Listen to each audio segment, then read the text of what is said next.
법구경에 이런 말이 있습니다. 1000명의 적을 이기는 것보다 자기 자신 하나를 이기는 것이 더 위대하다.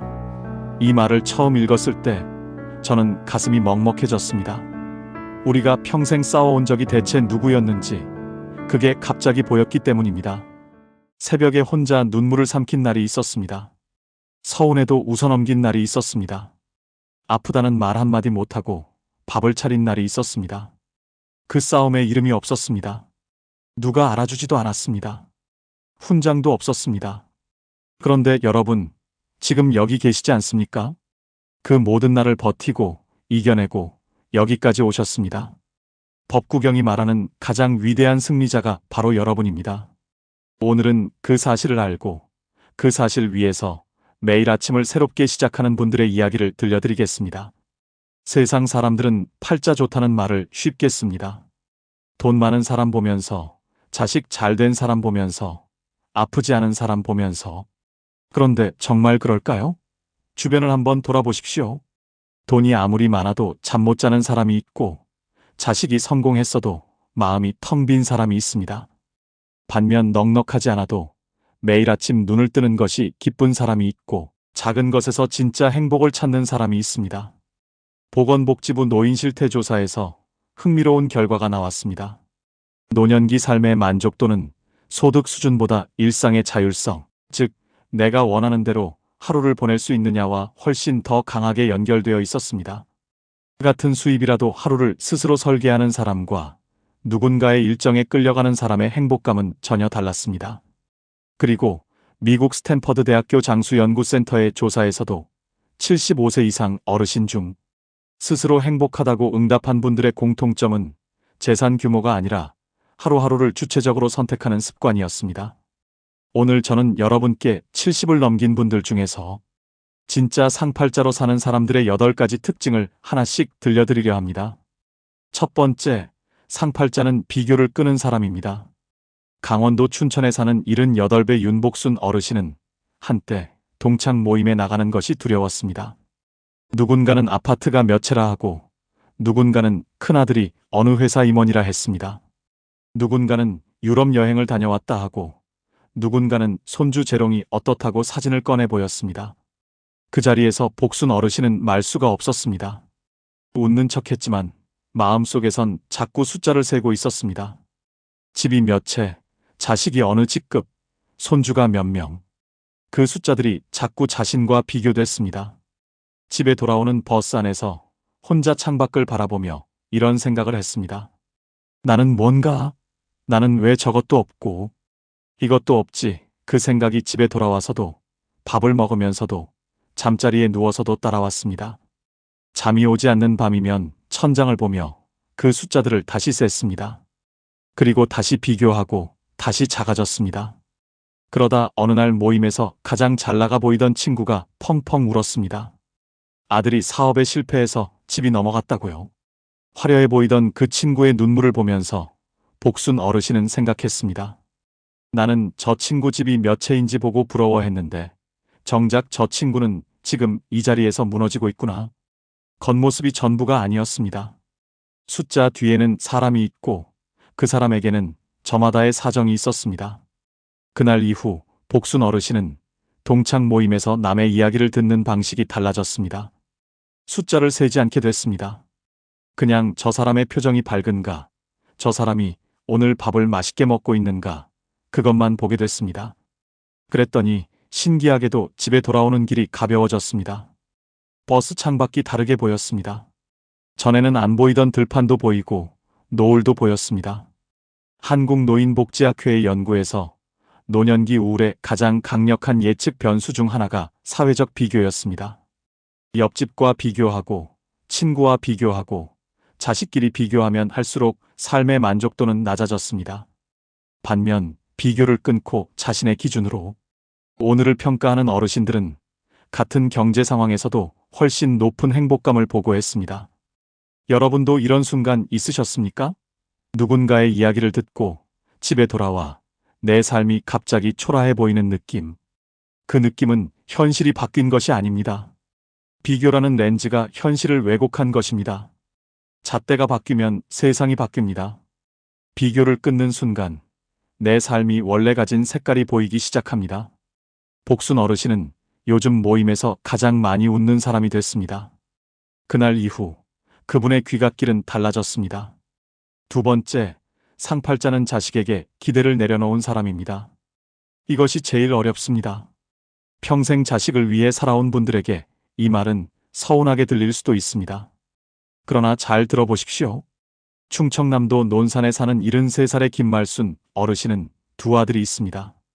큰아들은 서울에, 작은아들은 대전에 삽니다. 명절이면 며느리 눈치가 보이고 전화하면 바쁘다는 소리가 먼저 나옵니다. 손주 얼굴을 보고 싶어도 괜히 눈치가 보여 먼저 말을 꺼내지 못합니다. 한때 이 어르신은 그것이 너무 서러웠습니다.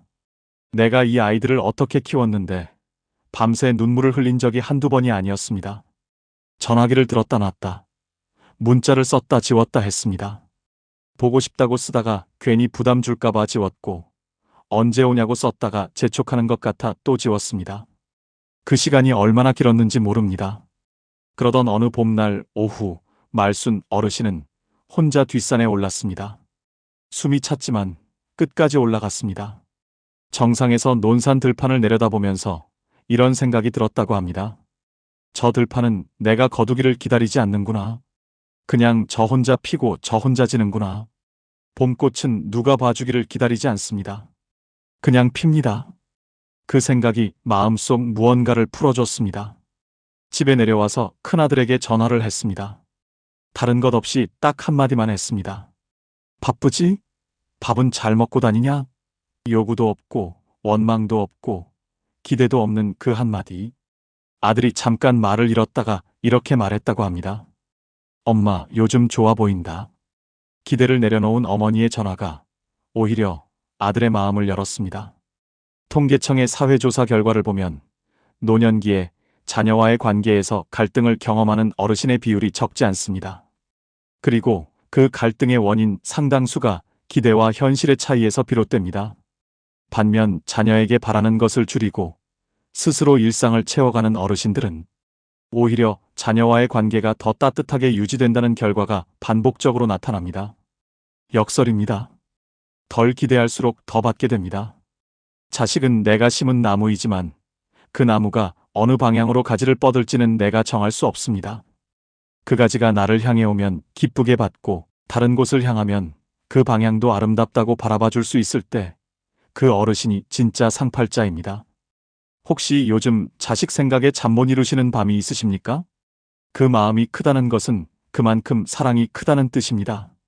이제는 그 큰 사랑을 자신에게도 조금 나눠주셔도 됩니다. 말순 어르신은 요즘 혼자 읍내 꽃집을 자주 갑니다. 아들 생각이 나면 전화 대신 화분 하나를 삽니다. 그 화분에 물을 주면서 아들이 잘 되길 빕니다. 바라지 않지만 응원하는 것, 원망하지 않지만 사랑하는 것. 그게 이분의 방식입니다. 그날 이후 말순 어르신의 밤은 깊고 고요해졌습니다. 세 번째, 상팔자는 아픈 곳과 친해진 사람입니다. 70이 넘으면 몸 어딘가가 안 아픈 사람이 없습니다. 무릎이 시리고 허리가 뻐근하고 혈압약을 챙겨 먹어야 합니다. 아침마다 손가락이 뻣뻣하고 계단을 오르면 숨이 더 빨리 찹니다. 그런데 어떤 분은 그 아픔을 매일의 화두로 삼아 주변 사람 모두에게 호소하고 어떤 분은 그 아픔과 조용히 협상하며 하루를 삽니다. 경상북도 경주에 사는 76의 배춘자 어르신은 10년째 무릎 관절염을 앓고 있습니다. 계단을 오를 때 난간을 잡아야 하고 오래 서 있으면 통증이 옵니다. 장을 보러 갈 때도 카트에 몸을 기댑니다. 비 오는 날은 하루 종일 무릎이 욱신거립니다. 그런데 이 어르신의 입에서는 무릎이 아파서 못해라는 말이 거의 나오지 않습니다. 어떻게 그러세요? 라고 물었더니 이렇게 말씀하셨습니다. 아프지 않은 것에 집중하면 되지요.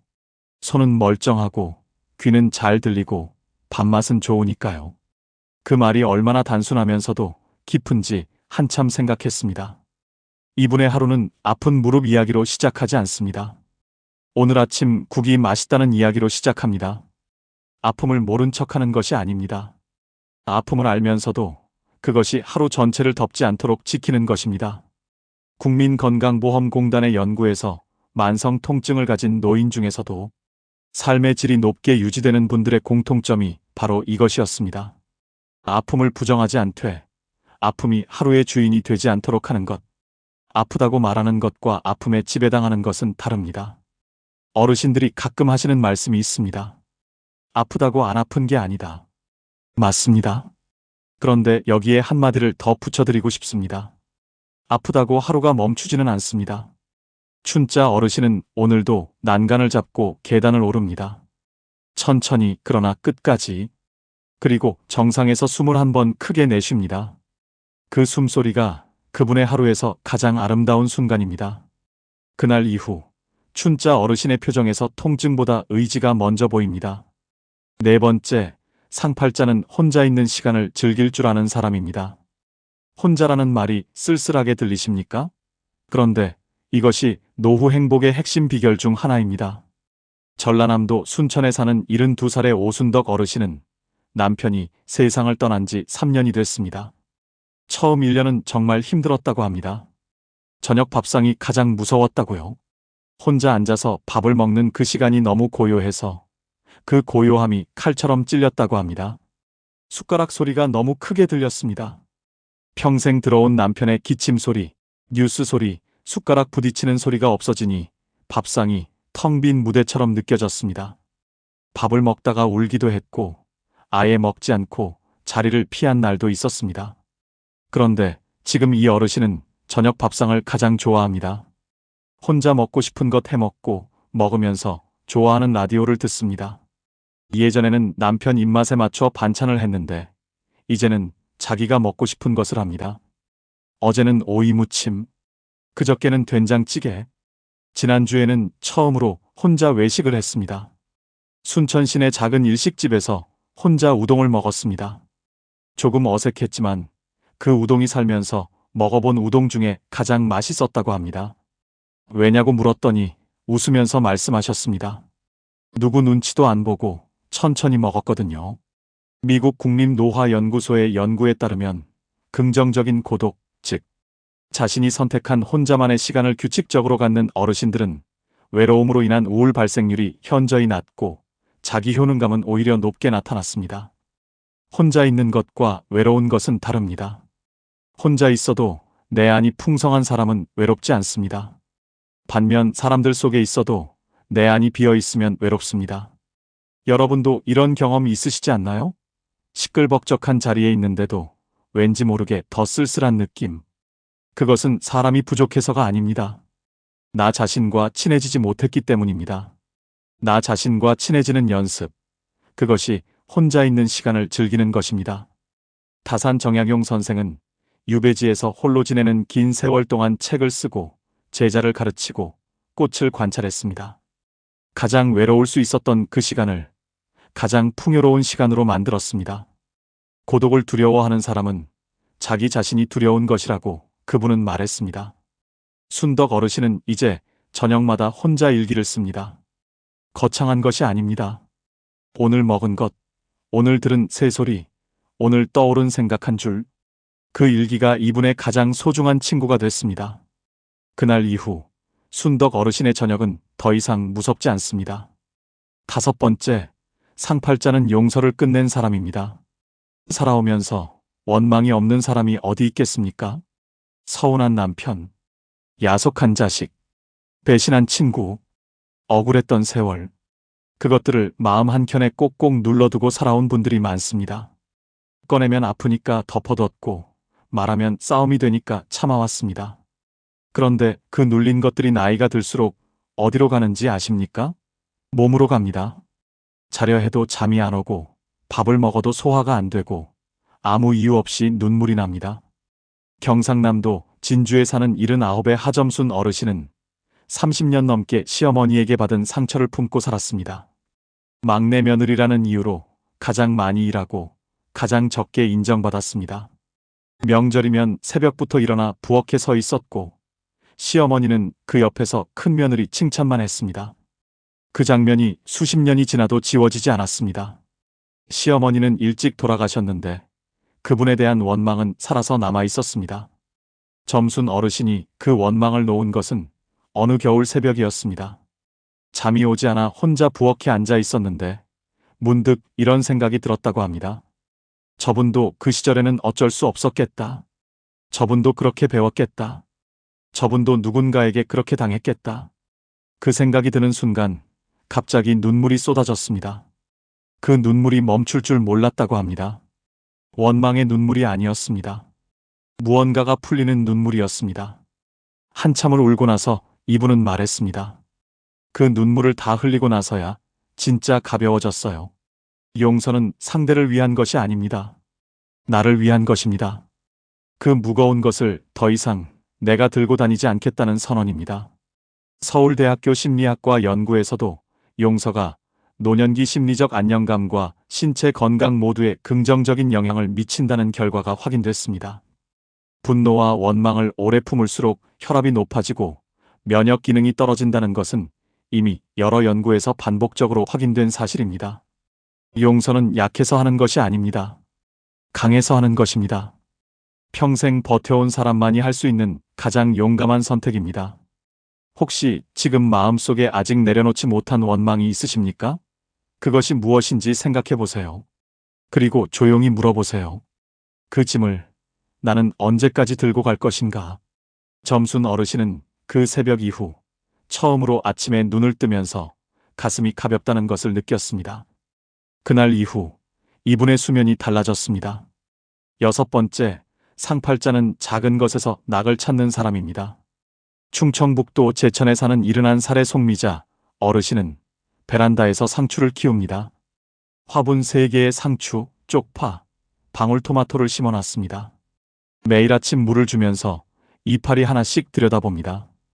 어제보다 조금 더 자란 것을 발견하면 기분이 좋다고 합니다. 아이고, 이게 이만큼 컸네 하면서 혼자 웃습니다.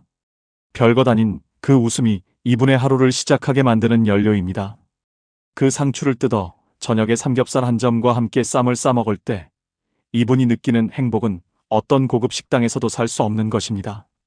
내가 기른 것을 내가 먹는 그 뿌듯함, 씨앗에서 시작해서 밥상에 오르는 그 과정 전체가 이분의 낙입니다. 통계청 국민 삶의 질 보고서에서 노년기 행복감과 가장 강하게 연결된 변수 중 하나가 일상적 소확행, 즉 소소하지만 확실한 행복의 빈도였습니다. 거창한 여행이나 큰 이벤트가 아니라 매일 반복되는 작은 기쁨들이 쌓여 행복을 만든다는 것입니다. 심리학에서는 이것을 상향나선이라고 부릅니다. 작은 좋은 감정이 또 다른 작은 좋은 감정을 불러오고 그것이 쌓이면 삶 전체의 방향이 달라진다는 것입니다. 혹시 요즘 하루하루가 똑같이 느껴지십니까? 그렇다면 지금 당장 작은 낙 하나를 만들어 보세요. 화분 하나, 퍼즐 한 판, 동네 걷기 한 바퀴, 일일 드라마 한 편. 그 낙이 하루를 기다리게 만들고 하루를 기다리는 사람이 팔자 좋은 사람입니다. 미자 어르신의 방울토마토는 오늘도 한 뼘씩 크고 있습니다. 그 토마토가 빨갛게 익는 날, 이분은 온 동네에 나눠줄 계획을 세우고 있습니다. 그 계획이 있다는 것 자체가 이분에게 내일이 있다는 뜻입니다. 기다리는 것이 있는 사람은 늙지 않습니다. 미자 어르신은 아직 늙고 있지 않습니다. 7번째, 상팔자는 몸을 움직이는 것을 멈추지 않는 사람입니다. 거창한 운동이 아닙니다. 헬스장에 다니거나 마라톤을 뛰라는 이야기가 아닙니다. 그냥 매일 조금씩 몸을 쓰는 것입니다. 인천 미추홀구에 사는 77의 최봉순 어르신은 매일 아침 7시에 일어나 동네 한 바퀴를 걷습니다. 30분짜리 코스입니다. 비가 오면 우산을 쓰고 걷고 미세먼지가 심한 날은 마스크를 쓰고 걷습니다. 발이 좀 아파도 천천히 걷습니다. 딱 하나만 지킵니다. 빠지지 않는 것. 이분이 이 걷기를 시작한 건 남편이 돌아가신 직후였습니다. 너무 힘들어서 뭐라도 해야 할 것 같아 신발을 신었다고 합니다. 그게 2년이 됐습니다. 국민건강보험공단의 건강 빅데이터 분석에서 70대 어르신 중 매일 30분 이상 가벼운 유산소 활동을 하는 분들은 그렇지 않은 분들에 비해 우울증 발생률이 30% 이상 낮고 인지기능 저하도 늦게 나타나는 것으로 확인됐습니다. 몸을 움직이면 뇌에서 세로토닌이 분비됩니다. 세로토닌은 기분을 안정시키고 불안을 줄여주는 물질입니다. 비싼 약이 아닙니다. 걸으면 생깁니다. 봉순 어르신은 요즘 걷다가 이웃 어르신을 만나면 같이 한 바퀴를 더 돕니다. 그 이웃이 힘든 날에는 혼자 걸어도 된다고 먼저 말해줍니다. 걷기가 운동이 되고 이웃이 되고 하루의 리듬이 됐습니다. 몸이 움직이면 하루가 움직입니다.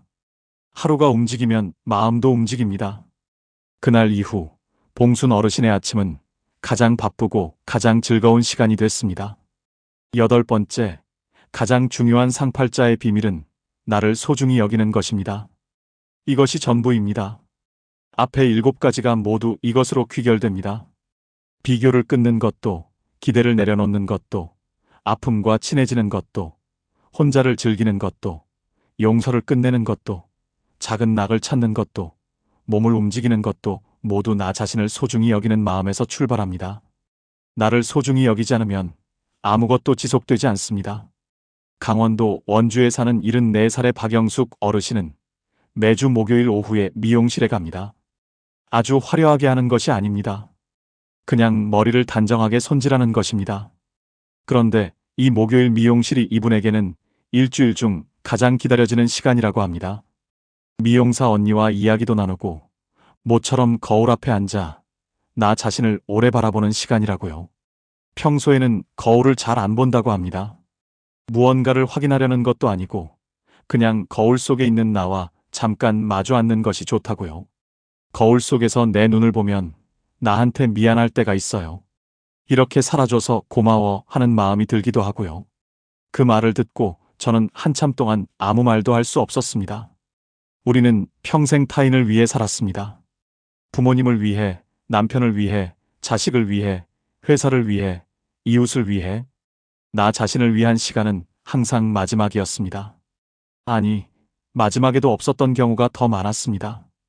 그런데 지금 이 순간 한 가지만 생각해 보십시오. 비행기가 긴급 상황이 됐을 때 승무원이 하는 말이 있습니다. 옆 사람보다 자신의 산소 마스크를 먼저 착용하라고요. 왜냐고요? 내가 쓰러지면 옆 사람도 도울 수 없기 때문입니다.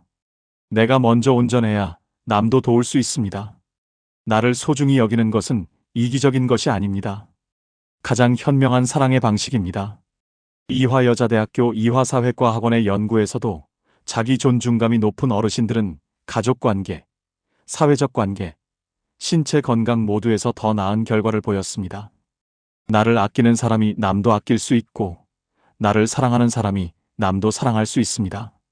영숙 어르신은 목요일 미용실을 다녀온 날이면 유독 전화를 많이 한다고 합니다. 자식한테도 전화하고 오랜 친구한테도 전화합니다. 자기 마음이 채워지니까 나눌 것이 생기는 것입니다. 그것이 상팔자의 진짜 비밀입니다. 채워져 있어야 흘러넘칩니다. 자, 지금까지 8가지를 함께 살펴봤습니다. 잠깐 정리해 드릴게요. 첫째, 비교를 끄는 사람입니다. 남의 기준이 아니라 내 기준으로 오늘을 삽니다. 둘째, 자식에게 기대를 내려놓은 사람입니다. 덜 기대할수록 관계는 더 따뜻해집니다. 셋째, 아픈 곳과 친해진 사람입니다. 아픔이 하루의 주인이 되지 않게 합니다. 넷째, 혼자 있는 시간을 즐길 줄 아는 사람입니다. 혼자와 외롭다는 다릅니다. 다섯째, 용서를 끝낸 사람입니다. 용서는 상대가 아니라 나를 위한 것입니다. 여섯째, 작은 것에서 낙을 찾는 사람입니다. 매일의 소소한 기쁨이 쌓여 행복이 됩니다. 일곱째, 몸을 움직이는 것을 멈추지 않는 사람입니다. 걷는 사람은 멈추지 않습니다. 여덟째, 나를 소중히 여기는 사람입니다. 이것이 나머지 7가지의 뿌리입니다. 이 8가지를 들으시면서 이미 하고 계신 것이 있으신가요? 아마 한두 가지는 고개가 끄덕여지셨을 것입니다. 그렇다면 여러분은 이미 상팔자의 길에 들어서 계신 것입니다. 나머지는 지금 시작하면 됩니다. 오늘부터 딱 하나만 골라보세요. 비교를 하루만 참아보는 것도 좋고, 자식에게 기대 대신 안부 한마디만 하는 것도 좋고, 오늘 저녁 혼자 좋아하는 것을 해먹는 것도 좋습니다. 내일 아침 신발을 신고 동네 한 바퀴를 도는 것도 좋습니다.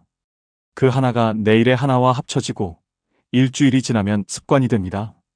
그 습관이 팔자를 바꿉니다. 이번 주 한 가지만 실천해 보시겠습니까?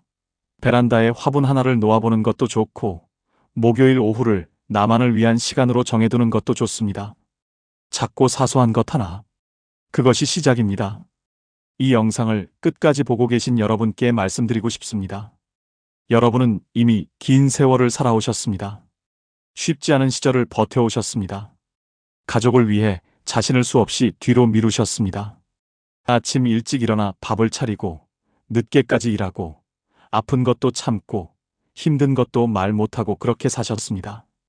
그 세월이 여러분의 몸에, 손에, 눈가에 새겨져 있습니다.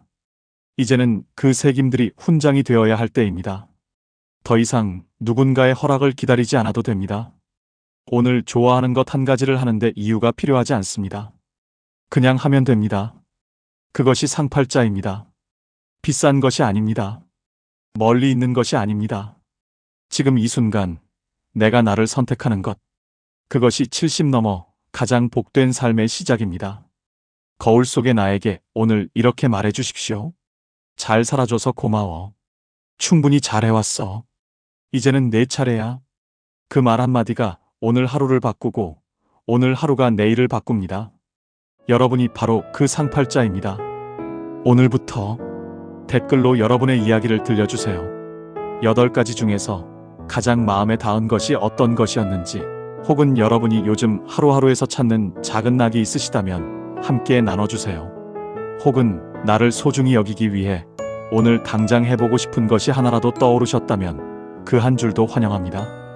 여러분의 소중한 댓글 한 줄이 이 영상을 보는 누군가에게 오늘 하루를 살아갈 힘이 됩니다. 오늘도 끝까지 함께 해주셔서 진심으로 감사드립니다. 여러분의 행복을 위해 힘껏 응원하겠습니다. 지금까지 황금노후였습니다. 여러분, 끝까지 이 영상 보셔야 합니다. 지금 이 질문에 솔직하게 대답해 보세요. 여러분은 팔자 좋은 사람입니까? 아닙니까? 아마 대부분 이렇게 생각하실 겁니다. 글쎄, 팔자가 좋으려면 뭔가 더 있어야 하는데. 그런데 오늘 이야기를 다 들으시고 나면 그 생각이 완전히 뒤집힐 수 있습니다. 경북 안동에 78세 권말순 할머니가 계십니다. 혼자 사십니다. 자식들은 멀리 있습니다. 통장 잔고가 넉넉한 것도 아닙니다. 강남 아파트? 없습니다. 그런데 이 할머니 매일 아침 된장찌개를 끓입니다. 작은 냄비가 아닙니다. 넉넉하게 큰 냄비로 끓입니다. 혼자인데 왜 그렇게 많이 끓이냐고요? 된장찌개 냄새가 담장을 넘어가거든요. 그 냄새를 맡고 옆집 할머니가 문을 두드립니다. 손에 뭔가를 꼭 들고 옵니다. 어떤 날은 호박전, 어떤 날은 나물 한 접시, 어떤 날은 슈퍼에서 사온 두부 한 모. 두부는 그렇게 상을 차립니다. 아무도 차려주지 않았는데 매일 아침 둘이서 밥상이 완성됩니다. 밥 먹고 나서 1시간쯤 앉아 이야기를 나눕니다. 대단한 이야기가 아닙니다. 어젯밤 TV에서 뭘 봤다. 요즘 무릎이 어떻다. 자식한테서 전화가 왔다. 그런 이야기입니다. 그리고 헤어집니다. 다음 날 또 만납니다. 그 다음 날도 또 만납니다. 누군가 할머니께 여쭤봤습니다. 할머니, 요즘 어떻게 사세요? 권말순 할머니가 웃으셨습니다. 잠깐 허공을 보셨습니다. 그리고 이렇게 말씀하셨습니다. 나요? 나 팔자 좋은 사람이에요. 매일 아침 된장찌개 같이 먹을 사람이 있으니까요. 이 말 한마디가 오래 남습니다. 통장에 얼마가 있어서가 아닙니다. 좋은 집이 있어서가 아닙니다. 아침마다 된장찌개 냄새에 문을 두드려줄 사람 한 명. 그게 이 할머니가 말하는 팔자 좋은 이유의 전부였습니다. 여러분, 오늘 이 이야기를 끝까지 들으시면 팔자 좋다는 것이 완전히 다르게 보이기 시작하실 겁니다.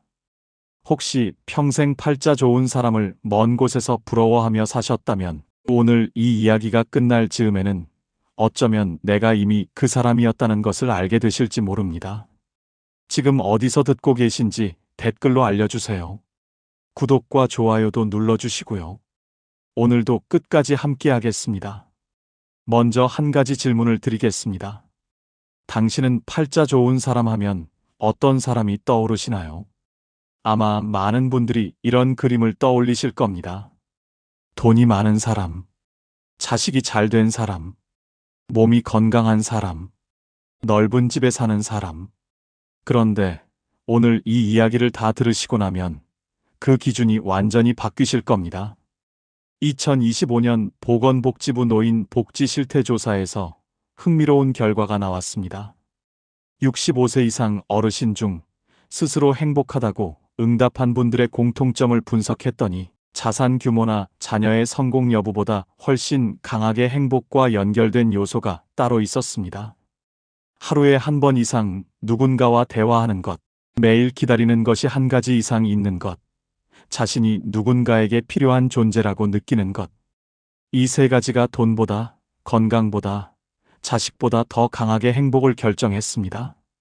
팔자 좋다는 것은 하늘이 내려주는 것이 아니었습니다. 매일의 작은 선택이 만드는 것이었습니다. 그 선택을 하는 사람이 팔자 좋은 사람입니다. 첫 번째 이야기를 들려드리겠습니다. 충남 홍성에 사시는 75세 박금년 할머니입니다. 이 할머니는 동네에서 유명한 사람입니다. 특별한 이유 때문은 아닙니다. 이 할머니를 만나고 나면 기분이 좋아지기 때문입니다. 왜 기분이 좋아질까요? 이 할머니는 사람을 만나면 반드시 한 가지를 찾아냅니다. 그 사람의 좋은 것 하나를. 슈퍼 사장님을 만나면 사장님, 오늘 진열 참 예쁘게 해놨네요 하고 말합니다. 병원 간호사를 만나면 아가씨, 목소리가 참 따뜻하네요 하고 말합니다. 경로당에서 처음 본 어르신에게는 어머, 그 옷 색깔이 참 잘 어울리시네요 하고 말합니다. 빈말이 아닙니다. 진심입니다. 이 할머니는 사람을 볼 때 좋은 것을 찾는 습관이 있습니다. 오래전부터 그렇게 살았습니다. 그 결과가 어떻게 됐을까요? 이 할머니가 어디를 가든 사람들이 반깁니다. 슈퍼 사장님은 이 할머니가 오면 과일 하나를 더 얹어줍니다. 병원 간호사는 이 할머니 차례가 오면 조금 더 친절합니다. 경로당에서는 이 할머니 옆자리가 먼저 찹니다. 박금년 할머니는 이렇게 말씀하십니다. 내가 팔자가 좋은 게 아니에요. 팔자를 좋게 만든 거예요. 좋은 것을 먼저 말해주면 좋은 것이 나한테 돌아와요. 그게 전부예요. 팔자는 타고나는 것이 아니라 만드는 것입니다. 박금년 할머니가 그것을 몸으로 보여주고 있습니다. 여러분, 오늘 만나는 사람에게 좋은 것 하나만 찾아보시겠어요? 그 한마디가 당신의 팔자를 조금씩 바꾸기 시작할 겁니다. 두 번째 이야기입니다. 전남 여수에 사시는 79세 이분선 할머니입니다. 이 할머니는 혼자 사십니다. 자식은 서울에 있고 남편은 7년 전에 먼저 떠났습니다. 주변에서 보면 딱한 상황이에요. 그런데 이 할머니를 직접 만나면 생각이 바뀝니다. 이 할머니의 하루를 한번 따라가 보겠습니다. 아침 6시 반, 할머니는 눈을 뜹니다. 제일 먼저 창문을 엽니다. 여수 바다 냄새가 들어옵니다. 할머니는 그 냄새를 한번 깊이 들이마십니다. 그리고 혼자 말합니다. 오늘도 왔네. 바다 냄새를 맡는 그 30초가 하루의 시작입니다. 아침을 먹고 나면 마당에 나가 화단을 들여다봅니다. 무슨 꽃이 폈나, 어제보다 얼마나 자랐나. 그 관찰이 10분을 채웁니다. 오전에는 동네 어르신 돌봄 센터에서 하는 손뜨개 모임에 나갑니다. 일주일에 2번입니다. 거기서 만든 목도리를 복지관에 기부합니다. 오후에는 좋아하는 라디오를 틀어놓고 집안일을 합니다. 저녁을 먹고 나면 서울에 있는 딸에게 문자를 보냅니다. 길지 않습니다. 오늘 여수 석양이 참 예뻤어. 너도 좋은 하루였으면 좋겠다. 딸은 그 문자를 받고 항상 이렇게 답합니다. 엄마, 오늘도 수고했어. 사랑해. 그 짧은 문자 교환이 이분선 할머니의 하루를 닫아줍니다. 이 할머니는 이렇게 말씀하십니다. 나 팔자 좋아요. 아침에 바다 냄새 맡을 수 있고, 꽃이 자라는 거 볼 수 있고, 저녁에 딸한테 문자 보낼 수 있잖아요. 이것보다 더 팔자 좋은 게 어디 있어요? 억만금이 없어도 이분선 할머니는 팔자 좋은 사람입니다. 매일 감사할 것을 찾는 눈이 있기 때문입니다. 여기서 여러분께 여쭤봐도 될까요? 오늘 아침 눈을 뜨고 나서 제일 먼저 한 생각이 무엇이었나요? 아휴, 오늘 또 하루가 시작됐구나, 였나요? 아니면 와, 오늘 바람 소리가 정말 좋다, 였나요? 같은 아침인데 어떤 생각으로 시작하느냐가 그 하루 전체를 바꿉니다. 팔자 좋은 사람들은 아침을 다르게 시작합니다. 세 번째 이야기를 들려드리겠습니다. 이 이야기는 조금 특별합니다. 팔자 나쁘다고 스스로 생각했던 분이 팔자 좋은 사람이 된 이야기입니다. 경기도 평택에 사시는 72세 오말숙 할머니입니다. 이 할머니는 3년 전까지만 해도 스스로를 팔자 기구한 사람이라고 생각했습니다. 이유가 있었습니다. 남편은 사업 실패로 일찍 세상을 떴고, 자식 둘은 각자 살기 바빠 자주 오지 못하고, 몸은 무릎이 아프고 혈압도 높았습니다. 작은 임대 아파트에 혼자 살았습니다. 주변 친구들이 손주 봐준다고 자식 집에 가 있고, 남편과 여행 다닌다는 이야기를 들을 때마다 속이 쓰렸습니다. 나는 왜 이렇게 살까? 나는 왜 이 모양일까? 그 생각이 하루에도 몇 번씩 들었습니다. 그러다 3년 전 어느 날 복지관에서 하는 인생 글쓰기 수업에 나가게 됐습니다. 특별한 기대는 없었습니다. 그냥 집에 있기 심심해서 나갔습니다. 첫 수업에서 선생님이 이런 주제를 주었습니다. 내가 살면서 가장 잘한 일 하나를 써보세요. 오말숙 할머니는 한참을 생각했습니다. 잘한 일이 있나? 나 같은 사람이 잘한 게 있을까? 그런데 생각하다 보니 하나가 떠올랐습니다. 남편이 아플 때 끝까지 곁에 있었던 것. 남편이 마지막 3년을 병원을 오가며 보냈는데 그 3년 동안 단 하루도 혼자 두지 않았습니다. 그걸 썼습니다. 선생님이 발표를 시켰습니다. 오말숙 할머니는 떨리는 목소리로 그 짧은 글을 읽었습니다. 다 읽고 나서 교실이 조용했습니다. 그리고 옆에 앉은 할머니가 말했습니다. 어머, 그게 얼마나 힘드셨을까요? 대단하시다. 그 말 한마디에 오말숙 할머니는 눈물이 터졌습니다. 평생 아무도 그 말을 해준 적이 없었습니다. 그 3년이 얼마나 힘들었는지, 그게 얼마나 대단한 일이었는지, 그날 오말숙 할머니는 처음으로 알았습니다. 내가 팔자 기구한 사람이 아니라 대단한 일을 해온 사람이었다는 것을. 그 이후 오말숙 할머니가 달라졌습니다. 글쓰기 수업에 계속 나갔습니다. 쓰면 쓸수록 자기 삶에서 잘한 것들이 보이기 시작했습니다. 못 배웠어도 자식들 대학 보낸 것, 가난했어도 남한테 손 벌린 적 없는 것, 힘들었어도 웃음을 잃지 않으려 했던 것, 그것들이 다 보이기 시작했습니다. 지금 오말숙 할머니는 이렇게 말씀하십니다. 나 팔자 좋아요. 이렇게 살아온 사람이 팔자 나쁜 사람이면 말이 안 되잖아요. 내가 몰랐던 거예요. 내 팔자가 얼마나 좋은지를. 팔자는 바뀐 것이 아무것도 없었습니다. 그것을 보는 눈이 바뀐 것입니다. 그 눈이 오말숙 할머니를 팔자 좋은 사람으로 만들었습니다.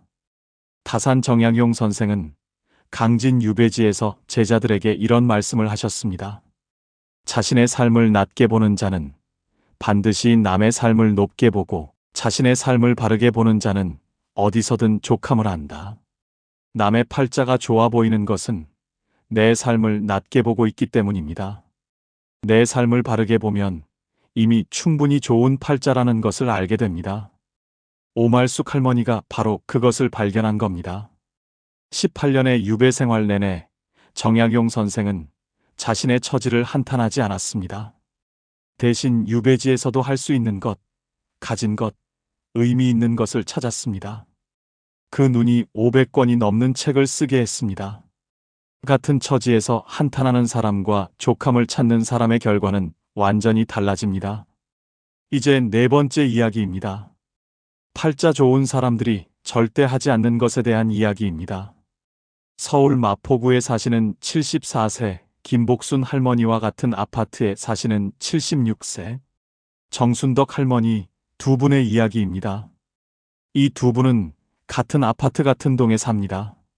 남편도 둘 다 없습니다. 자식 수도 비슷합니다. 사는 형편도 비슷합니다. 그런데 두 분의 하루가 완전히 다릅니다.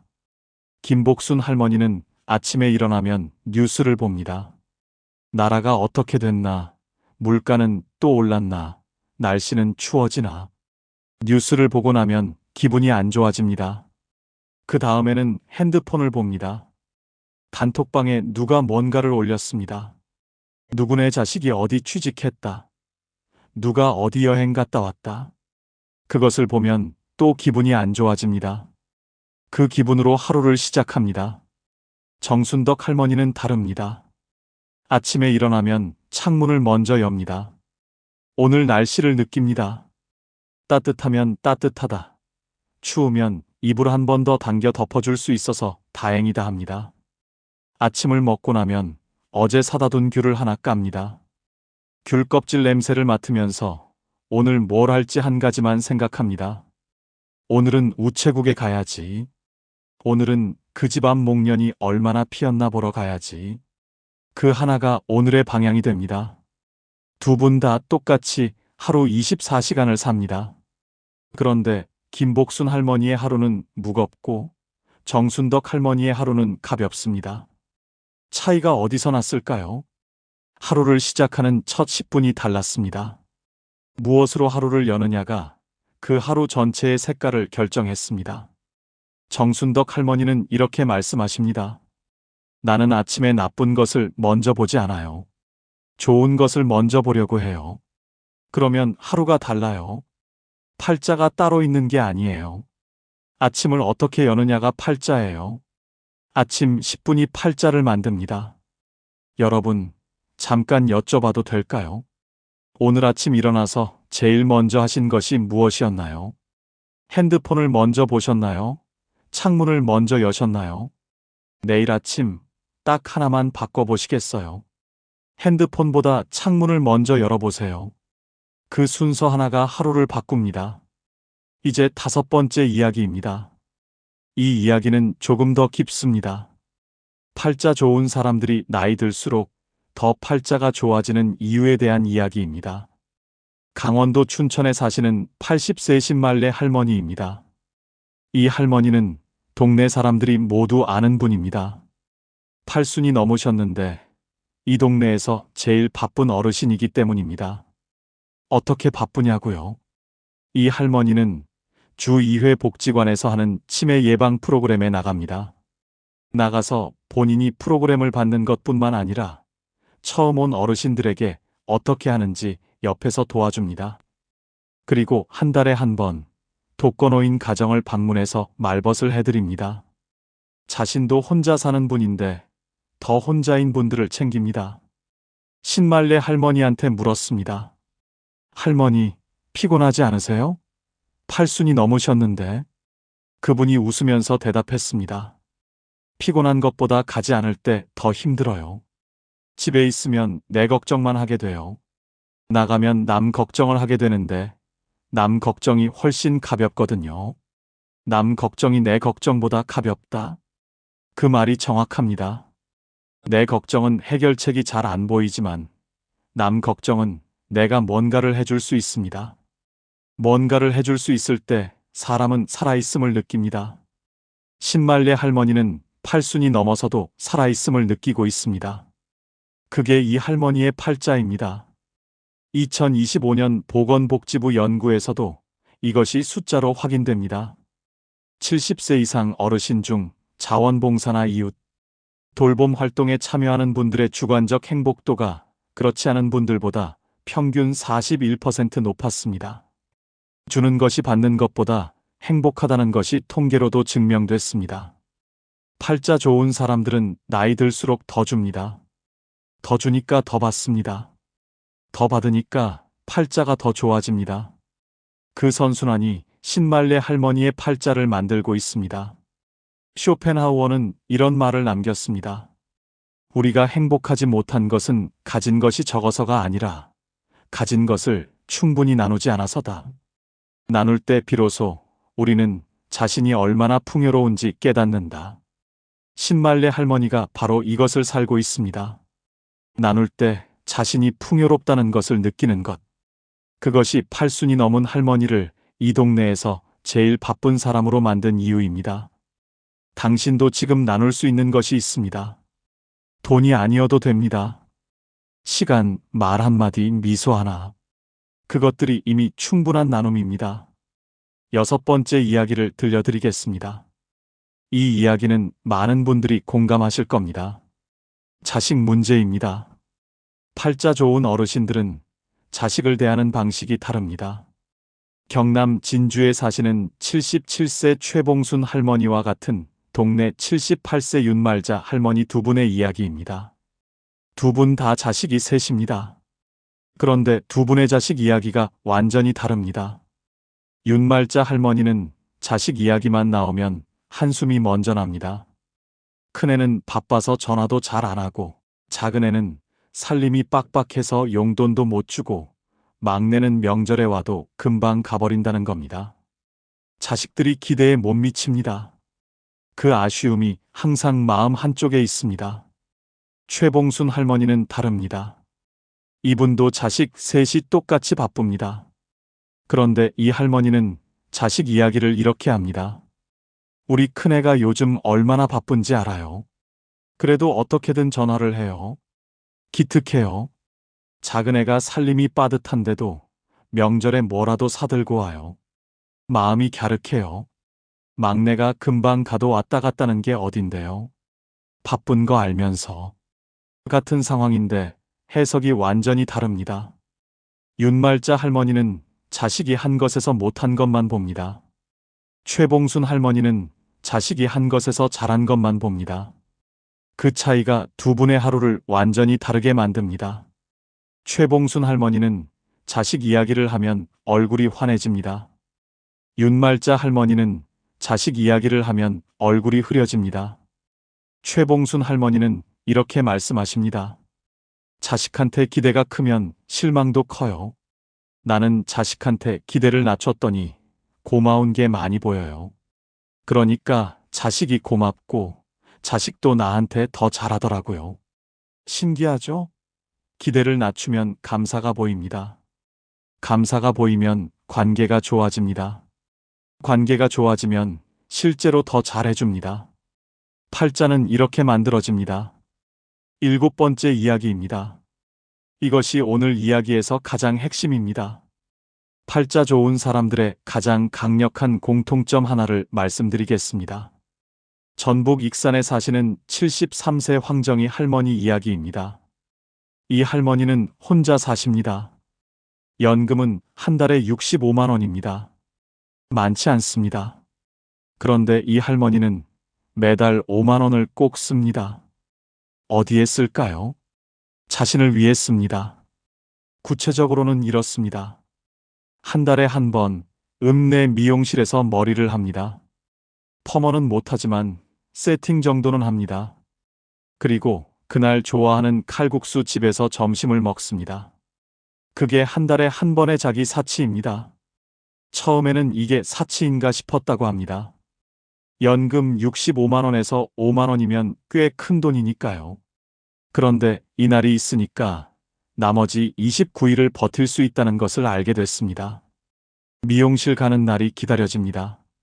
그날을 위해 한 달을 삽니다. 황정희 할머니는 이렇게 말씀하십니다. 한 달에 한 번 머리하고 칼국수 먹는 날이 있어서 나 팔자 좋은 사람이에요. 그날이 기다려지거든요. 기다려지는 날이 있는 사람이 팔자 좋은 거 아닌가요? 기다려지는 날이 있는 사람. 그것이 팔자 좋은 사람의 정의입니다. 당신에게는 기다려지는 날이 있으신가요? 없으시다면 지금 당장 하나 만드세요. 아주 작아도 됩니다. 이번 주 금요일에 좋아하는 것 하나 사 먹기로 정하세요.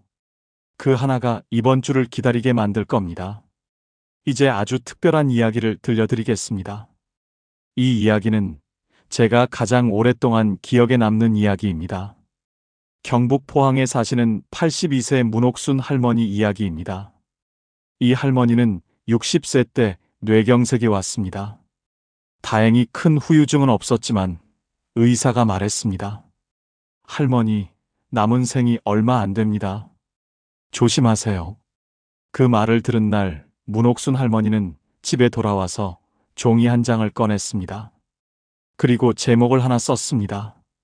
살면서 해보고 싶었는데 못한 것들. 써내려갔습니다. 바다에서 조개를 줍고 싶다. 내 이름으로 된 통장을 갖고 싶다. 혼자 기차 여행을 해보고 싶다. 그림을 배워보고 싶다. 누군가에게 편지를 써서 보내고 싶다. 5가지가 나왔습니다. 그리고 그 하나하나를 하기 시작했습니다. 바다에서 조개는 그 주 주말에 동해 경포대로 가서 줍고 왔습니다. 할머니 이름으로 된 통장은 은행에 가서 만들었습니다. 혼자 기차 여행은 6개월 후에 해냈습니다. 부산까지 혼자 기차를 타고 갔다가 왔습니다. 그림은 동네 문화센터에서 배우기 시작했습니다. 그리고 편지는 오랫동안 연락을 못했던 초등학교 동창에게 손으로 써서 보냈습니다. 그 동창한테서 답장이 왔습니다. 내가 편지를 보내줘서 얼마나 기뻤는지 몰라. 우리 한번 만나자. 그 만남이 이루어졌습니다. 22년 만의 만남이었습니다. 문옥순 할머니는 그 이후로도 계속 새로운 것을 해왔습니다.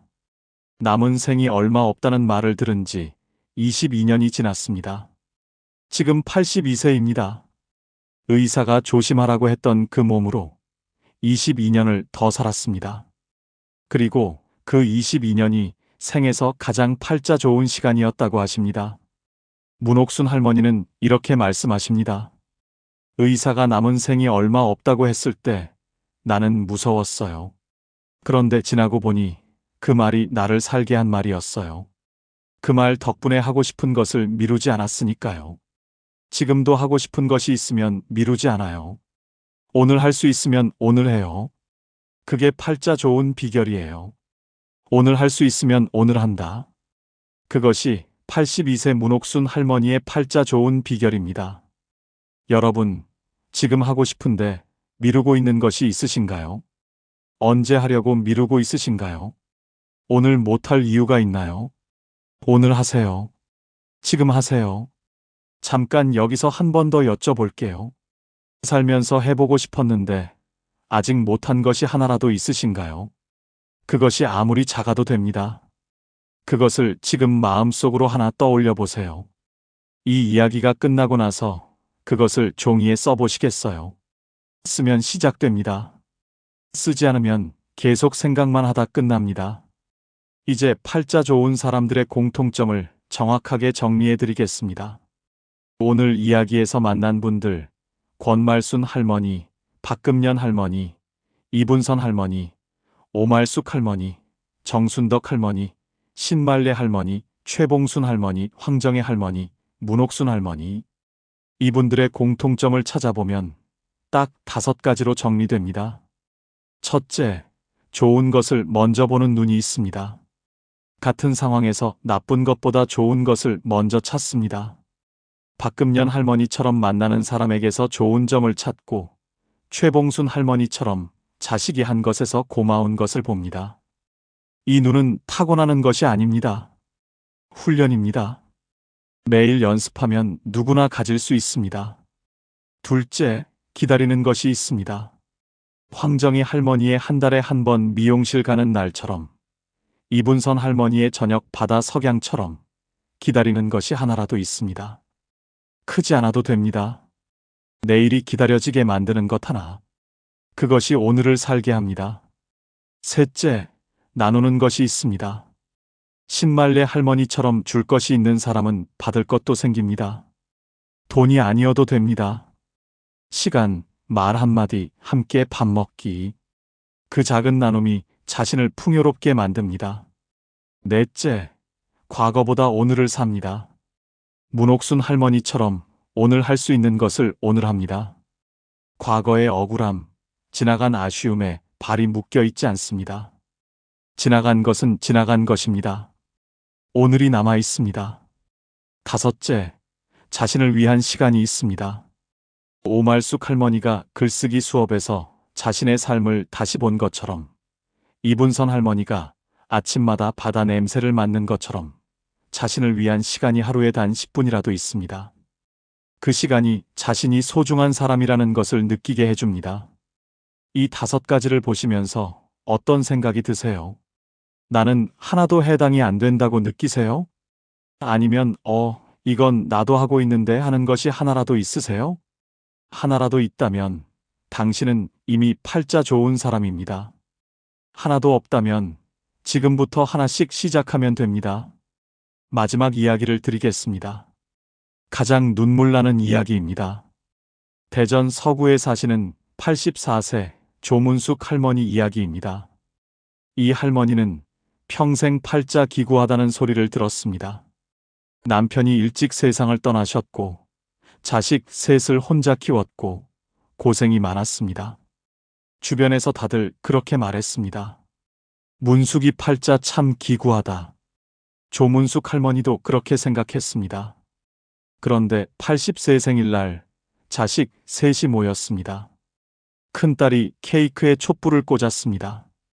80개를 다 꽂지는 못하고 8개만 꽂았습니다. 불을 끄려는데 작은 아들이 말했습니다. 엄마, 불 끄기 전에 내가 한마디 해도 돼? 그리고 말했습니다. 엄마, 나 살면서 엄마한테 고맙다는 말을 제대로 한 적이 없어서요. 엄마가 우리 셋을 혼자 키우면서 얼마나 고생하셨는지 어렸을 때는 몰랐는데 이제 알아요. 엄마가 없었으면 우리 셋이 이렇게 살 수 없었어요. 엄마 고마워요. 엄마 덕분에 살아요. 막내딸이 울었습니다. 큰딸도 울었습니다. 조문숙 할머니는 울면서 촛불을 껐습니다. 그리고 그 순간 생각했습니다. 평생 팔자 기구하다고 살았는데, 그런데 지금 이 순간 이 세 사람이 내 앞에 있다. 이 사람들이 내 자식이다. 이게 팔자 기구한 것인가? 이게 팔자 좋은 것 아닌가? 그날 이후 조문숙 할머니는 달라졌습니다. 팔자 기구하다는 생각이 사라졌습니다. 84세인 지금 이 할머니는 이렇게 말씀하십니다. 80년을 팔자 기구하다고 살았는데 80세 생일날 알았어요. 내가 팔자 좋은 사람이었다는 것을. 자식 셋이 저렇게 자랐으니 평생 몰랐어요. 팔자가 바뀐 게 아니에요. 내가 눈이 뜬 거예요. 80년 만에 눈이 뜬 겁니다.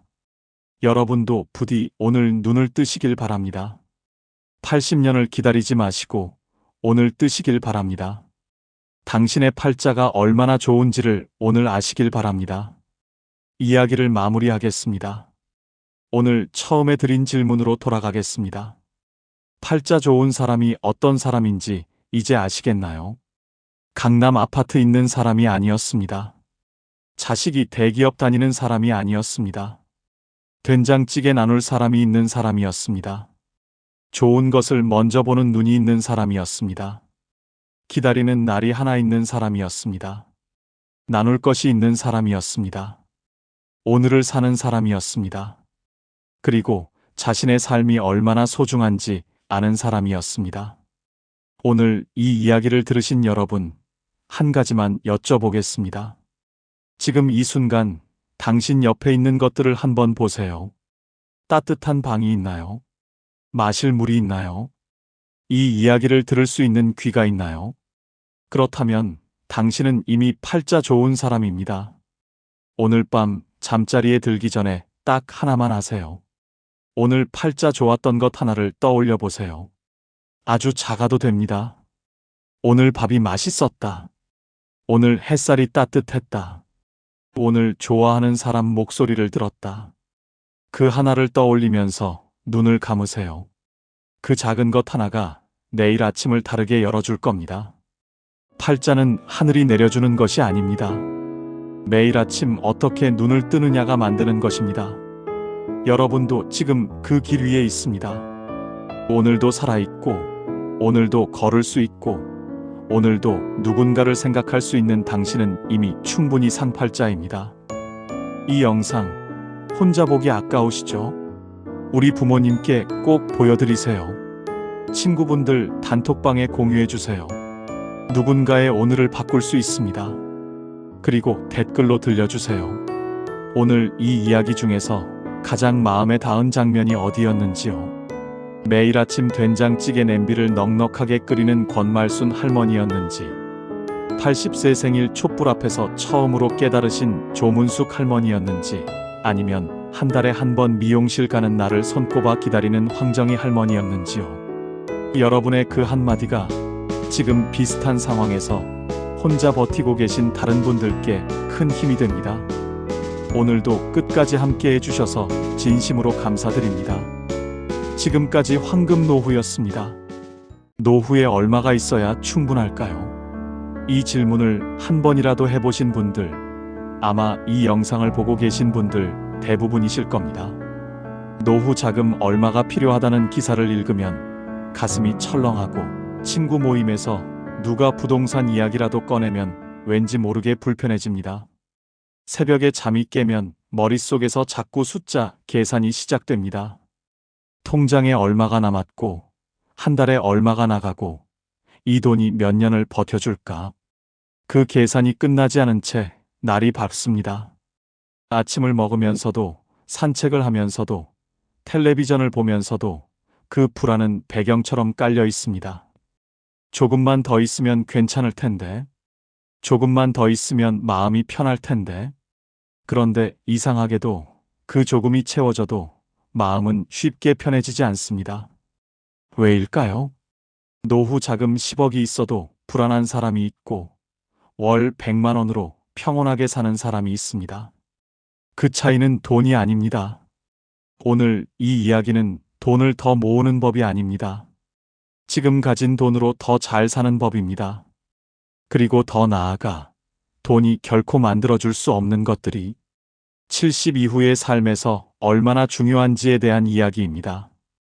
끝까지 들으시면 새벽에 눈이 떠졌을 때 숫자, 계산 대신 다른 생각을 하게 되실 겁니다. 자, 시작하겠습니다. 함께 천천히 들어가 보겠습니다. 경상남도 진주에 사는 71세 김복순 씨는 새벽마다 스마트폰을 봅니다. 잠이 깨면 제일 먼저 하는 일이 은행 앱을 열어서 잔고를 확인하는 것입니다. 남편이 돌아가신 지 5년이 됐고 딸 하나는 서울에, 아들 하나는 부산에 살고 있습니다. 두 자녀가 매달 조금씩 용돈을 보내주고 남편이 남긴 작은 금액의 연금이 나옵니다. 먹고 사는데 지장은 없습니다. 그런데 새벽마다 잔고를 확인하는 습관은 멈추지 않습니다. 김복순 씨는 이렇게 말했습니다. 돈이 없어서 불안한 게 아닌 것 같아요. 그냥 불안한 거예요. 근데 그 불안이 돈 걱정처럼 느껴지는 거예요. 이 말 속에 오늘 이야기의 핵심이 들어 있습니다. 돈 걱정이 커지는 진짜 이유. 첫 번째는 돈을 안전의 상징으로 여기는 습관입니다. 우리 세대는 가난을 경험한 세대입니다. 어릴 때 먹을 것이 없었던 기억, 돈이 없어서 아픈 가족을 제때 병원에 못 데려간 기억, 돈 때문에 하고 싶은 것을 포기해야 했던 기억. 그 기억들이 우리 안에 아주 깊이 새겨져 있습니다. 그래서 돈은 단순한 숫자가 아닙니다. 돈은 생존의 상징이고, 안전의 상징이고, 두려움으로부터 나를 지켜주는 방패입니다. 그 등식이 평생 작동해 왔습니다. 돈이 있으면 안전하고, 돈이 없으면 위험하다. 그런데 70이 넘어서도 그 등식이 그대로 작동하고 있는 것입니다. 실제로 지금 당장 굶을 처지가 아닌데도 몸속 어딘가에 새겨진 그 오래된 두려움이 새벽마다 통장 잔고를 확인하게 만드는 것입니다. 이것은 의지의 문제가 아닙니다. 평생 살아온 방식의 문제입니다. 그러나 이제는 그 등식을 조금 느슨하게 풀어볼 때가 됐습니다. 두 번째 이유는 비교에서 오는 상대적 빈곤감입니다. 절대적으로 부족한 것이 아닌데도 부족하게 느껴지는 것. 그것이 상대적 빈곤감입니다. 모임에 나가면 누군가는 해외여행 이야기를 하고 누군가는 자녀가 집을 사줬다는 이야기를 합니다. 뉴스에서는 노후 자금으로 몇 억이 필요하다는 이야기가 나옵니다. 그 숫자들과 나의 현실을 비교하는 순간 충분했던 것이 갑자기 부족해 보입니다. 오늘 아침 따뜻하게 밥을 먹었고 몸에 큰 이상이 없고 지낼 집이 있는데도 비교는 언제나 우리를 가난하게 만듭니다. 내가 가진 것을 보는 것이 아니라 내가 갖지 못한 것을 보게 만들기 때문입니다.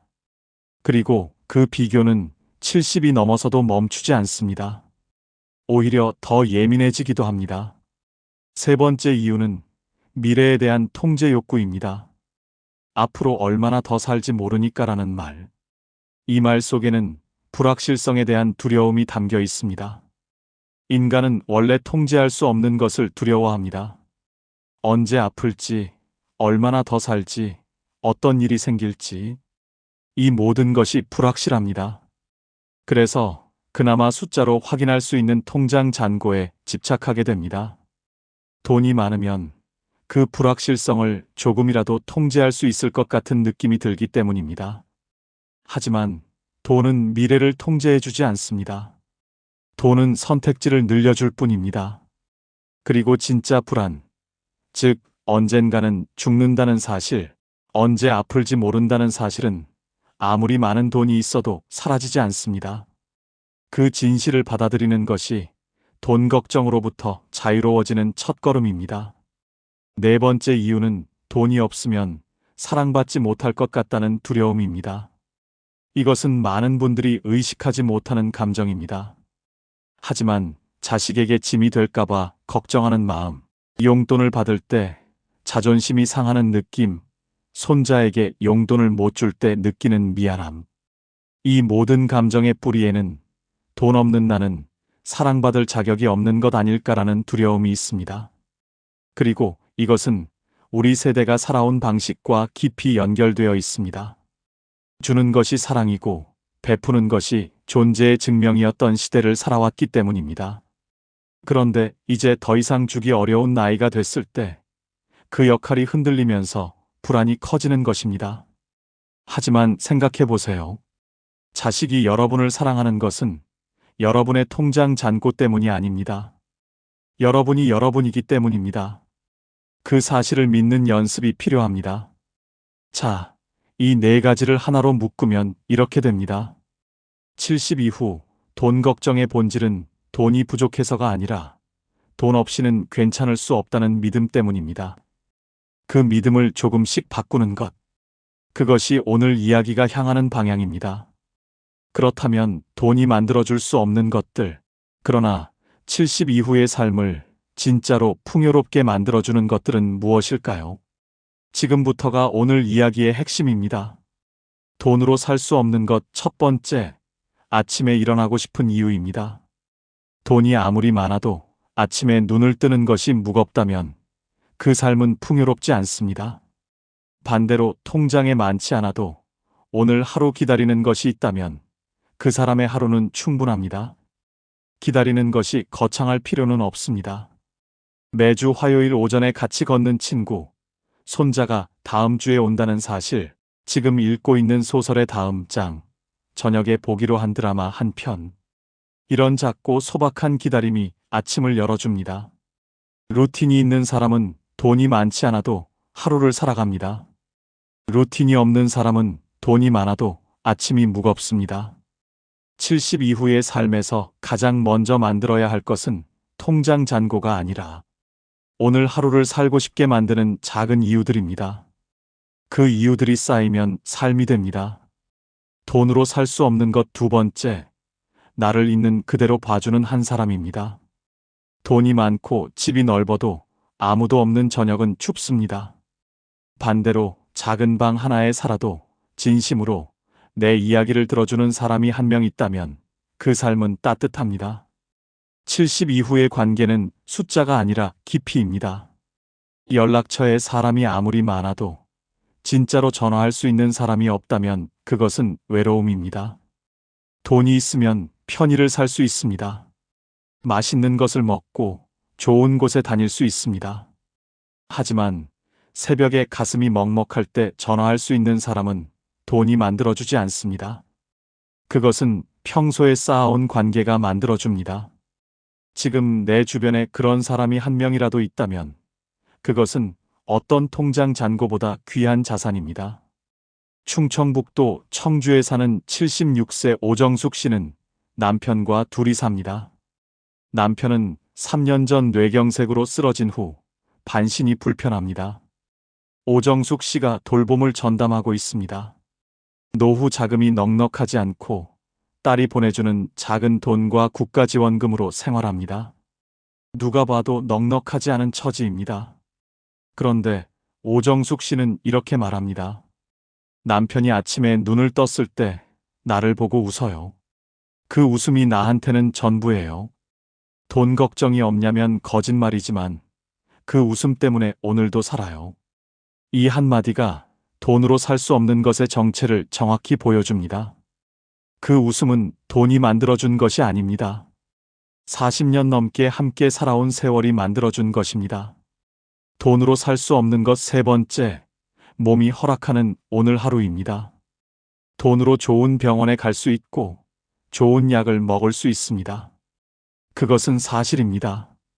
하지만 돈이 건강 그 자체를 살 수는 없습니다. 지금 이 순간 두 발로 걸을 수 있다는 것, 밥을 맛있게 먹을 수 있다는 것, 바람을 느낄 수 있다는 것. 이것들은 돈이 주는 것이 아닙니다. 몸이 주는 것입니다. 그리고 이것이 얼마나 귀한 것인지는 잃어봐야 합니다. 아직 잃지 않았다면 지금 누리고 있는 것입니다. 70이 되면 몸의 고마움을 이전보다 더 자주 느끼게 됩니다. 무릎이 조금 아파도 걸을 수 있다는 것, 눈이 침침해도 이렇게 영상을 볼 수 있다는 것, 그 하나하나가 사실은 대단히 소중한 것들입니다. 오늘 하루 몸이 허락해준 것들에 감사하는 마음, 그것이 돈이 줄 수 없는 풍요입니다. 돈으로 살 수 없는 것 네 번째, 쓸모 있다는 느낌입니다. 앞서 돈 걱정의 이유 중에 돈이 없으면 쓸모 없어지는 것 같다는 두려움이 있다고 말씀드렸습니다. 그런데 흥미로운 것은 실제로 쓸모 있다는 느낌은 돈과 별로 관계가 없다는 것입니다. 복지관에서 어르신들에게 노래를 가르치는 74세 할머니는 강사비를 거의 받지 않습니다. 하지만 수업이 끝나고 어르신들이 박수를 칠 때 그 느낌은 어떤 통장 잔고로도 살 수 없습니다. 손자에게 된장찌개 만드는 법을 가르쳐주는 75세 할아버지는 그 시간에 돈을 받지 않습니다. 하지만 손자가 할아버지 된장찌개가 제일 맛있어요 라고 말할 때 그 뿌듯함은 돈이 만들어주지 않습니다. 쓸모 있다는 느낌은 역할에서 옵니다. 그리고 그 역할은 돈이 많아야 가질 수 있는 것이 아닙니다. 지금 내가 있는 자리에서 지금 내가 가진 것으로 누군가에게 작은 도움이 되는 것, 그것이 쓸모입니다. 돈으로 살 수 없는 것 다섯 번째, 지금 이 순간의 평온입니다. 쇼펜하우어는 이런 말을 남겼습니다. 부는 바닷물과 같아서 마실수록 갈증이 난다고. 돈도 마찬가지입니다. 더 많이 가질수록 더 많이 갖고 싶어집니다. 1억이 있으면 2억이 있으면 좋겠고 2억이 있으면 5억이 있으면 좋겠습니다. 그 끝은 없습니다. 그러나 만족은 외부 조건이 아니라 내면의 결단에서 옵니다. 지금 이 정도면 충분하다는 결단. 그 결단이 평온을 만들어줍니다. 그 결단은 돈이 만들어주지 않습니다. 내가 만들어야 합니다. 지금 이 순간 창밖에 햇살이 들어오고 따뜻한 차 한 잔이 있고 몸에 큰 통증이 없다면 그것이 평온입니다. 그 평온은 통장 잔고와 관계없이 지금 이 순간 내가 선택할 수 있는 것입니다. 이제 두 분의 이야기를 깊이 들어드리겠습니다. 전라남도 순천에 사는 78세 이순례 씨는 평생 남편과 함께 논밭을 일궜습니다. 자녀 셋을 대학까지 보내고 나니 남은 것이 별로 없었습니다. 남편은 68세에 먼저 세상을 떠났고 이순례 씨는 혼자 남았습니다. 딸 셋이 매달 조금씩 돈을 모아 엄마에게 보내줍니다. 처음에는 그것이 너무 자존심이 상했습니다. 평생 주기만 하며 살아왔는데 이제 자식한테 손을 벌리는 신세가 됐다는 생각이 들었습니다. 딸들이 돈을 보낼 때마다 카카오톡으로 엄마 이번 달 입금했어요 라는 메시지가 왔는데 그 메시지를 볼 때마다 마음이 복잡했습니다. 고맙기도 하고 미안하기도 하고 어딘가 모르게 작아지는 느낌이 들었습니다. 그러던 어느 날 둘째 딸이 전화를 해서 이런 말을 했습니다. 엄마, 내가 지금 이렇게 살 수 있는 게 다 엄마 덕분이야. 엄마가 나 낳고 키우느라 얼마나 힘들었어. 이 돈은 용돈이 아니라 내가 엄마한테 드리는 감사예요. 이순례 씨는 그 말을 듣고 한참을 울었습니다. 그냥 눈물이 났습니다. 그리고 생각이 바뀌었습니다. 내가 받는 것이 아니라 내가 심은 것을 거두는 것이라는 생각. 평생 심어온 사랑이 이렇게 돌아오는 것이라는 생각. 그날 이후 이순례 씨는 딸의 입금 메시지를 볼 때 더 이상 마음이 복잡하지 않습니다. 그냥 고맙습니다. 그리고 그 고마움이 또 다른 사랑이 됩니다. 지금 이순례 씨는 순천 시내 작은 경로당에서 매주 화요일 화투를 가르칩니다. 화투라는 것이 거창한 것이 아니지만 어르신들이 그 시간을 기다립니다. 이순례 씨도 그 시간을 기다립니다. 돈은 별로 없지만 기다리는 것이 있는 삶입니다. 그것이 이순례 씨의 노후입니다. 경기도 용인에 사는 73세 한정수 씨는 40대에 사업을 크게 벌였다가 실패했습니다.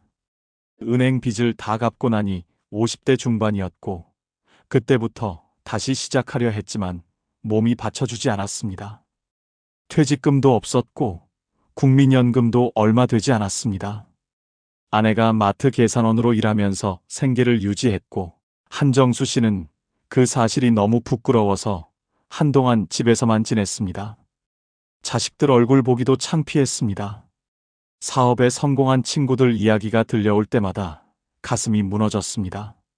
그렇게 2년을 거의 집안에서만 보냈습니다. 체중이 10kg 넘게 빠졌고 머리카락도 많이 빠졌습니다.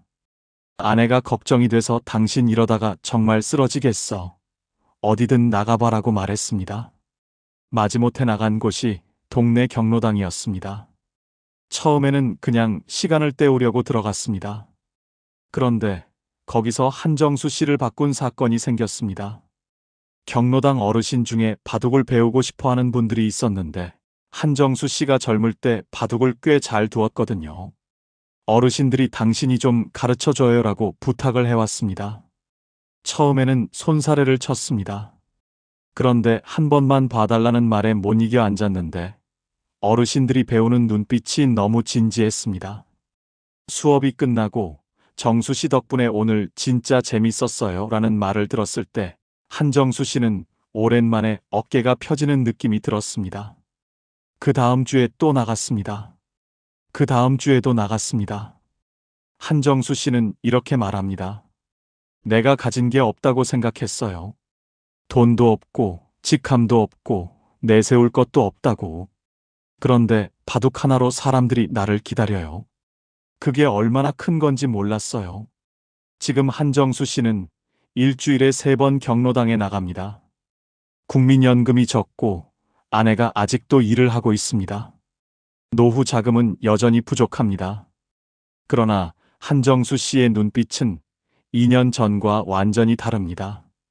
기다리는 것이 있는 사람의 눈빛입니다. 이제 마무리를 향해 가겠습니다. 통장 잔고보다 오늘 잔고가 중요합니다. 오늘 잔고란 무엇일까요? 오늘 감사한 것이 하나라도 있었는가? 오늘 웃은 순간이 한 번이라도 있었는가? 오늘 기다리는 것이 하나라도 있는가? 오늘 누군가에게 작은 도움이 됐는가? 이것들이 오늘의 잔고입니다. 이 잔고는 은행에서 확인할 수 없습니다. 하지만 이 잔고가 쌓이면 삶이 됩니다. 그리고 이 잔고는 돈이 많아야 채울 수 있는 것이 아닙니다. 지금 이 순간 어디에 있든 얼마를 가졌든 채울 수 있습니다. 돈은 삶의 도구입니다. 삶의 목적이 아닙니다. 이 문장이 쉽게 들릴 수 있습니다. 하지만 실제로 이것을 믿는 것은 쉽지 않습니다. 평생 돈을 위해 일했고, 돈 때문에 포기했고, 돈 때문에 버텼습니다.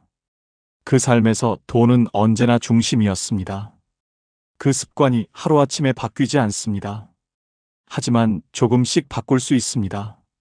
오늘 새벽에 잠이 깨서 통장 잔고를 확인하고 싶을 때 대신 이것을 한번 생각해 보세요. 오늘 나는 무엇이 기다려지는가? 그 질문 하나가 불안을 조금 다른 방향으로 돌려줄 수 있습니다. 지금 당신이 가진 것을 한번 세어보세요.